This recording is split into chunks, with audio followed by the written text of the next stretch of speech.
সাংবিধানিক আদেশ দিয়ে গণভোট এবং আগামী জাতীয় সংসদকে দ্বৈত ভূমিকা দান, অর্থাৎ একটা সংবিধান সংস্কারের জায়গা থাকবে সরকারের মধ্যে, আরেকটি সরকার নিয়মিত সরকার পরিচালনা করবে। প্রিন্স ভাই, মানে এটা কিভাবে ব্যাখ্যা করবেন আসলে? ধন্যবাদ। আমি ওইটা বলার আগে ছোট্ট একটু পয়েন্ট বলি। আলোচনাটা আপনি যেহেতু একটু এক্সটেন্ডেড ফর্মে করছেন, এই যে সংস্কার এবং আন্তরিকতা একটা কথা আসছে না, আমার মনে হয় কতগুলো জিনিস পরিষ্কার থাকলে ভুল বোঝাবুঝি হবে না। ধরুন কমিউনিস্ট পার্টি, আমরা আমাদের লক্ষ্য সমাজতন্ত্র এবং সেটাকে যাওয়ার পথে বিপ্লবী গণতান্ত্রিক পরিবর্তন, তার 17 দফা কর্মসূচি আছে।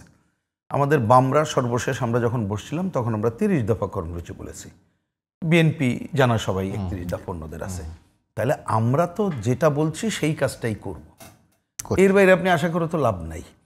এখন দেখার ব্যাপার, কেউ যদি বলে আন্তরিকতার প্রশ্ন, এই সরকার আসার পরে আমি যতটুকু যদি বুঝে থাকি, যতটুকু খবরাখবর আমরা রাখি, যে যত বেশি অধ্যাদেশ জারি হয়েছে অতীতে কিন্তু এত হয় নাই। বলেন তো এই সরকার একটা ভালো কাজ করতে গেছে, কে বাধা দিয়েছে? আমি তো দেখি না বাধা দিয়েছে। তাহলে কেউ যদি বলে এটা তো ভুল হবে। কিন্তু কেউ যদি ধরেন, আমি যদি মনে করি এই সরকার তো সমাজতন্ত্র করলো না, তা সেটা তো এই কথা তো কারেক্ট হয় না। আমি কেন বলতে যাব? তাহলে এইটা বললে আমাকে বলতে হবে, বাবা তোমার কথাটা ঠিক না, তোমার কথা ঠিক না। ওনারা যতটুকু প্রয়োজন ভালো কিছু করছে, যেমন গুম কমিশন সে অনেককে স্বাক্ষর করছে, ভালো কাজ, সেগুলোতে আমরা দ্বিমত করছি না।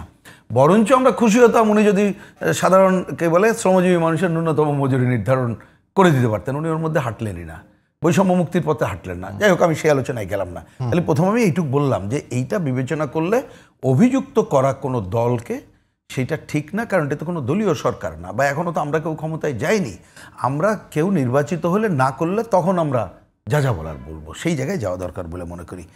এবার আপনি যে কথা বলছেন যে দুইটা জিনিস দেখলাম এ ব্যাপারে, আমাদের পজিশন আমরা বহু আগেই জানিয়ে দিয়েছি। একটা হচ্ছে নতুন করে সাংবিধানিক আদেশে কোনো কিছু করা প্রয়োজন বলে আমরা মনে করছি না, এবং এই ধরনের উদাহরণ নাই।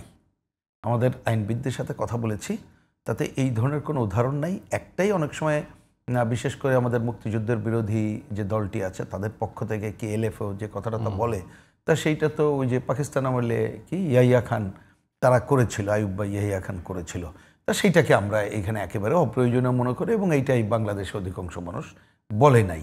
সুতরাং সাংবিধানিক আদেশের যদি পার্ট নানা লোক আছে এটা ভাবে, ওইটা একেবারেই অগ্রহণযোগ্য। পরে একটা যে আলোচনা আসছে, হ্যাঁ, এই আলোচনায় কিছু আমি বলবো নানা মত আছে। আমি একেবারে উড়িয়ে দিচ্ছি না ওই বিবেচনায়, কারণ এখানে নানা মত আছে। সেটা মতটা কেন আছে আমি যদি বুঝে থাকি, সেটা হচ্ছে যে এই যে আমরা যে বিষয়ে ঐক্যমত্য হয়েছি তার দুইটা পার্ট যদি বলেন, একটা পার্ট হচ্ছে ঐক্যমত্যের কিছু এখনই আইন করে বাস্তবায়ন করা। এই ব্যাপারে কিন্তু আমার বিবেচনায় সব দলই একমত করে ফেলে, এবং এটি কিন্তু বেশ আগে থেকে একমত হয়ে আগে থেকে সেটা বাস্তবায়ন। হ্যাঁ, আমাদের ক্ষোভটা হচ্ছে কেন হচ্ছে, কেন ঝুলাই রাখছেন। আর একটা দল তো, আমি অন্তত পক্ষে প্রত্যেকটা জায়গায় ছিলাম, তো আমি কাউকে দ্বিমত দেখি নাই। তাহলে আপনি করে ফেলেন রে বাবা, কে আপনাকে বলছে? এই কথাটা কিন্তু সবাই বলেছে। এখন দাঁড়াচ্ছে ওনারা নতুন আলোচনা নিয়ে আসছেন 19 থেকে 20টা পয়েন্ট, যেটা হচ্ছে আমাদের সংবিধান সংশোধনের সাথে জড়িত। যদিও বলেন, আমি বললাম যে এইখানে জরুরি ছিল কিন্তু জাতীয় ন্যূনতম মজুরি, মৌলিক অধিকার, আরও অনেক বিষয়, সেটা আসে নাই, যেটা আমাদের পজিশন ছিল যে এইগুলো আগে আলোচনা করা উচিত, করে নাই, আমি সেটাও গেলাম না। তাহলে এখন আপনি এটা যে করবেন, এইটা করবেন মানে কি, আপনি এখন যারা আছে তারা তো এই সংবিধান মেনেই আছেন। তাহলে আমার একটা এটা তো করতে হবে সংবিধান সংশোধন করে। তার সংবিধান সংশোধনের পথ কি, ওটা কিন্তু সংবিধানেই লেখা আছে। কি আছে? যেইটা নির্বাচিত পার্লামেন্ট 2/3 মেজরিটিতে করবে। আর একটা আছে, এর যদি মৌলিক পরিবর্তন করতে হয় তাহলে প্রয়োজনীয় গণভোট করতে হবে। তো গণভোট কিন্তু এখনো আমাদের সংবিধানে রেজিস্ট্রল হয় নাই। তা সেটা নিয়ে আসুক, আমরা তো কেউ আপত্তি করবো না। 142 এই জায়গাটা যদি চলে আসে কোনো সমস্যা নাই। এবং যদি আমার সংবিধান বলে যে ব্যাপারে আমরা ঐক্যমত্য হয়েছি, হ্যাঁ, কতগুলো চেঞ্জ তো আমরাও মনে করেছি, সেটা নিয়ে কোনো সমস্যা নেই। কিন্তু অনেক পয়েন্টে দ্বিমত আছে, সেই দ্বিমতগুলো পার্লামেন্ট তারা জনগণের সাথে কথাগুলো বিবেচনা করে। এমনকি বোঝার জন্য বলে, যেটা আমি মিটিংয়েও বলেছি, ধরুন কোনো একটা পয়েন্টে আমরা হয়তো কারেক্ট মনে, কারণ উদাহরণ দিই, আমি একটা আশা করি আমার দর্শক ভুল বুঝবেন না। ধরুন এখানে দ্বিকক্ষবিষ্ট পার্লামেন্টের কথা বলেছে, আমরা ঘোরতর দ্বিমত করেছি, বলছি বাংলাদেশে প্রয়োজন নেই। এখন ধরুন যারা এটা মনে করেছে তারা 2/3 মেজরিটিতে জিতে গেল এবং পার্লামেন্টে তারা একটা সংশোধনী ওইটা করার চেষ্টা করলো, আমি পলিটিক্যালি মোকাবেলার চেষ্টা করবো, আমি এর বিরুদ্ধে তো করবো, আমি জনমত করবো, তখন জনগণ ডিসাইড করবে, এই ছাড়া তার কোনো পথ নাই। সেই জায়গাটার জন্যে আমরা মনে করি সংসদের উপরে ছেড়ে দেওয়া দরকার।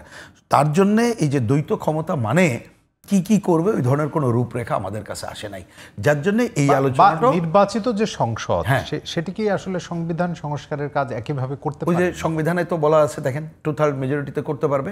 আর যে বেসিক চেঞ্জ সেটি তো 2/3 মেজরিটির বেসিসে তখন করতে পারে, অফকোর্স। কিন্তু এই অপশনটা বলছে যে একই সাথে সংবিধান আমার দরকার নেই তো, আমি ওটা হতে পারে, আমি বললাম যে কেউ বলতে পারে, কিন্তু আমরা যতটুকু দেখছি, আমি তো প্রয়োজন এখন দেখছি না। আমি বললাম যে এটা কেন বলা হচ্ছে এই কারণে যে আমরা কতকগুলো বিষয় ঐক্যমত্য হয়েছে, এটা সংবিধান সংশোধন করতে হবে। আমি তো সংবিধান পুনর্লিখন করব না। আপনি এই যে যেখানে গণপরিষদের ক্ষমতায়ন, দ্বৈত ক্ষমতার নামে যেটা চাই, এটা হয় কখন? যখন একটা নতুন সংবিধান করতে চায়। আছে অনেকের মত আছে, এটা বলুক না বলুক, এটাও পাবলিককে বলি। কেউ মনে করে 72 বাদ দিয়ে 26 লিখবো, নো, এটা একেবারেই আমরা নাকচ করে দেই, এবং অধিকাংশ দলই তাই মনে করি না, কারোর মনের ইচ্ছা থাকতে পারে। এই প্রস্তাবনাটাও কিন্তু আমরা তো এটাকে ঘোরতর নাকচ করি। আমরা এগ্রি করি কোনটা, 72-এর সংবিধানের যে অসম্পূর্ণতা আছে সেইটাকে দূর করতে হবে, যার জন্য এই সংবিধানের সংস্কারের কাজটা করতে হবে।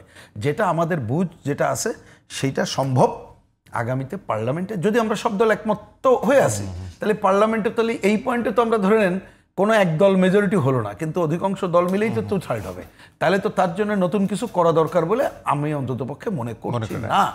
আরেকটা আছে যে তখন যদি মৌলিক পরিবর্তনের জায়গা থেকে, যতটুকু বুঝি আইনবিদদের মধ্যে নিয়ে নানা বিতর্ক আছে, আমরা যদি বুঝি তখন হয়তো পার্লামেন্ট করলেও এটা গণভোট করে করতে হবে। তা আমরা যদি সব দল একমত থাকি তখন গণভোট আফটার ইলেকশন, রাইট, আমরা গণভোটের পক্ষে যে এটাকে আমাদের পক্ষের আইনে আসবে, তাহলে তো সমাধান নাই। আফটার দেখছি আফটার ইলেকশনকে আসলে সকল দলের ঐক্যমত্যের জায়গা থাকবে এই যে এই পয়েন্ট, সেইটা তো আমি আশা করি যে পয়েন্টে এবার আমরা কথা বললাম, এটা তো জনগণ দেখেছে, এইখান থেকে কেউ সরতে খুব বেশি বিচ্যুত হওয়ার সুযোগ আছে আমার ধারণা সুযোগ নাই।